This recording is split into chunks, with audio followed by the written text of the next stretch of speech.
Hey guys, Brian Karp, Sales Giant, special edition of Karp Chronicles week 29. And this is my take of the big, beautiful bill. I've been meaning to make this video, so I'm going to combine it with the Karp Chronicles. So please subscribe, like the channel, comment.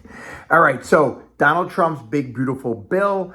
I pulled out everything that I think is important to real estate and entrepreneurs and what I took away from it. Big number one thing was they extended the 1031 exchange. So don't know if you guys read or heard, but the 1031 exchange was on the chopping block. For you guys who don't know, 1031 exchange started in 1921.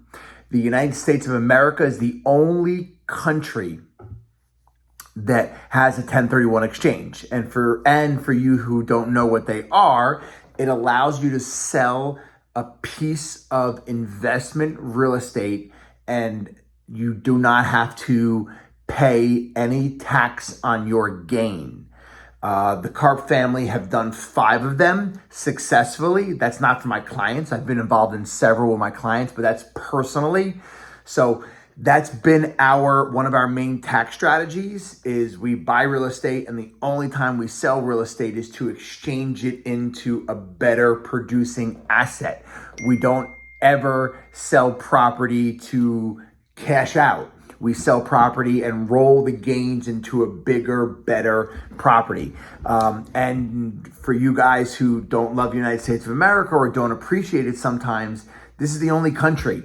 My brother lives in London. There is no 1031 exchanges in London. So number one was a 1031 exchange. Number two, and this is life-changing. I don't want to say life-changing. This is business life-changing, is the Tax Cut and Jobs Act of Trump's first administration was coming towards the end. And this is huge, the depreciation was scaling down.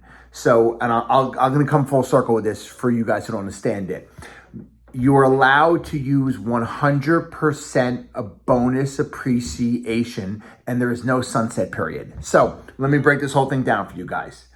There is something in the Tax Cut Jobs Act that allows people to depreciate real estate. So real estate is always depreciable. Residential is 27 and a half years and commercial is 39 years. So what you first have to do is, for this example, let's say I have a property that is worth $1 million. You first have to look at what the land is worth because you can't depreciate land. So let's say the land is worth $300,000. So you remove that out and now you have $700,000. And basically what you can do is if it's 27 and a half years, you would take $700,000 divided by, let's just say 27 years. And it's a $25,000 depreciation per year that you would use for the life of the asset, which is huge. Now, because of the Tax Cut and Jobs Act, it allows you to do something called a cost segregation study.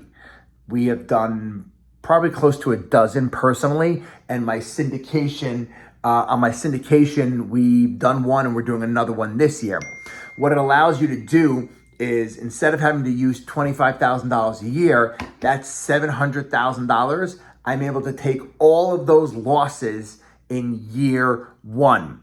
Now, what was happening with the old Tax Cut and Jobs Act is the last administration, Trump's administration, when they did it, it started off year one was 100%, year two was 80%, year three was 60%, and then 40%. 2024 was 40%. So I had to do a ton more cost segregation studies to get the losses that I needed to bring my federal tax bill down substantially. Now, with this happening, I don't have to use as many of them because you're allowed to use 100% of it. Like, this is game changing. And then on top of that, if you guys know the tax code, unless you're a real estate professional, you cannot use all of that to wipe out your normal earned income. But if you're a real estate professional like me, you're able to. And it's not because I'm a real estate agent. And this is important. And I know I'm kind of going back and forth. And if it doesn't make sense, let me know. But so a real estate professional status is somebody who spends 51% of their working hours in the business of real estate. So it could be property management, it could be construction, it could be rentals, it could be sales, anything, okay? And if you're able to do that, you could take unlimited losses from your rental or depreciated real estate. So this is game changing for us. Give you guys a little example. On my newest apartment complex in Tennessee, we just did a cost seg, which came in at $800,000. So the way that it's set up between myself and my partners and all our LPs is we could pass that depreciation off to our LPs and they could use it in year one. It is insane and amazing. So that was the second thing that I was literally fingers and toes crossed that it was going to pass. The third thing, which I think that I want to talk about, is for estate planning.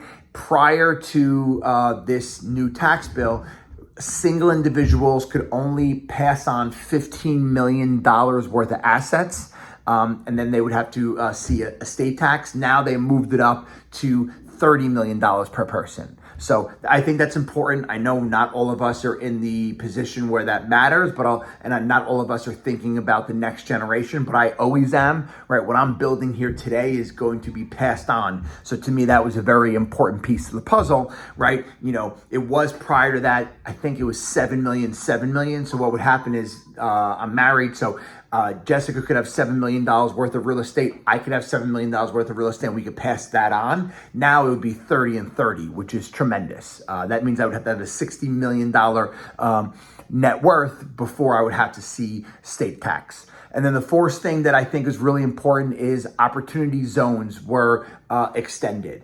And for you guys who don't know what opportunity zones are, I am definitely not the expert or the guru on it, but basically what they are areas of the United States that the government has deemed opportunity zones. And they're usually areas that the income level is lower and has a lot of older infrastructure, older real estate. And what they do is they give you special, I'm having trouble with the word special, tax treatment if you purchase and develop in those areas. Now listen to this.